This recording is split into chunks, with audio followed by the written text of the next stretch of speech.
दोस्तों, private bank हो या सरकारी बैंक हो, हर बैंक में यही देखा जाता है कि जो बैंक होता है वो अपना पर्सनल रूम में नहीं रहता है, यानी पर्सनल मकान में नहीं रहता है, बल्कि कहीं ना कहीं पे वो लोग क्या करते हैं कि भाड़ा पे ले लेते हैं और लेने के बाद से वो अपना बैंक चलाते हैं।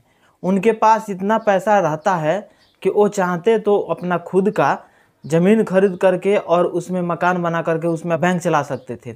लेकिन आखिर आप लोग कभी सोचे हैं कि आखिर क्यों इस बैंक को भाड़े पे लिया हुआ रूम पे क्यों चलाया जाता है?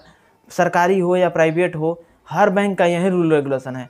और यही नहीं, पूरे विश्व में जितने सारे बैंक हैं वो सभी बैंक क्या करता है कि कहीं ना कहीं भाड़े पे रूम ले लेता है और लेने के बाद से उसी में अपना बैंक चलाता है। जो बैंक करोड़ों का बिजनेस कर रहा है, जो बैंक करोड़ों में लोगों को लोन बांट रहा है, क्या वो अपना खुद का ज़मीन खरीद करके और खुद का रूम बनवा करके क्या उसमें बैंक नहीं चला सकता था?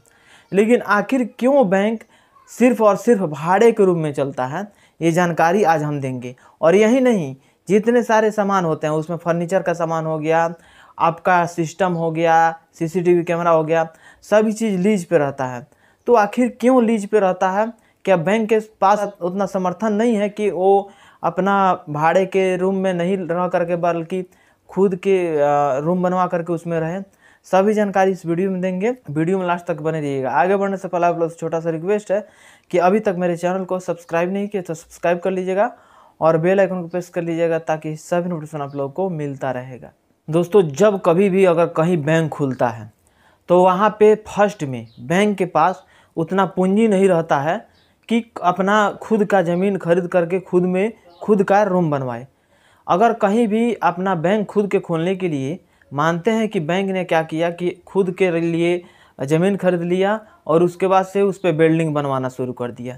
लेकिन जितना पैसा अपना बिल्डिंग में खर्च करेगा, जितना पैसा ज़मीन खरीदने में करेगा, उतना पैसा अगर लोगों में बांट देता है तो उससे ज़्यादा वो पैसा कमा लेगा। इसीलिए बैंक यही सब सोच करके अपना खुद का कोई चीज़ नहीं रखता है। अब मान लीजिए सिस्टम ही हो गया, सिस्टम में क्या करता है, लीज पे कॉन्ट्रैक्ट कर लेता है कंपनी से, और कंपनी वाले ने क्या करता है कि उसको दे देता है सिस्टम बैंक को, और सिस्टम कुछ दिन तक चलता है। जब तक वारंटी में रहता है उसमें चेंजिंग का प्रोसेस रहता है, उसके बाद से फिर कुछ दिन के लिए लीज पे होता है। इस प्रकार से सिस्टम भी, सीसीटीवी कैमरा हो गया, बहुत सारा सामान हो गया, फर्नीचर का सामान हो गया, कुर्सी हो गया, टेबल हो गया, आपका काउंटर हो गया, और बहुत सारा सामान है। सभी चीज़ आजकल देखा जा रहा है लीज पे रहता है। बैंक का खुद का कोई चीज़ नहीं रहता। इसलिए नहीं रहता है कि जितना सारा पैसा अगर फर्नीचर पे और सामान खरीदने में अगर वो खर्च करता है, उतना पैसा अगर लोगों को दे देता है तो उससे ज़्यादा पैसा कमा सकता है। सपोज दैट अगर कहीं भी 1 करोड़ रुपया लगता है एक ब्रांच तैयार करने में, उसमें सब चीज़ प्रॉपर सामान वान ले करके, तो उतना पैसा अगर वो क्या करता है अपने क्लाइंट को, अपने ग्राहकों को बांट देता है, लोन देता है, तो अच्छा खासा पैसा वो रिटर्न मिल सकता है ब्याज के तौर पे, उससे ज़्यादा उसको ब्याज मिल जाएगा। यही सब बैंक सोच करके अपना खुद के कुछ नहीं खरीदता है। उसके बाद से एक और बात समझ लीजिए, बैंक क्या करता है ना कि आरबीआई से लोन लेता है।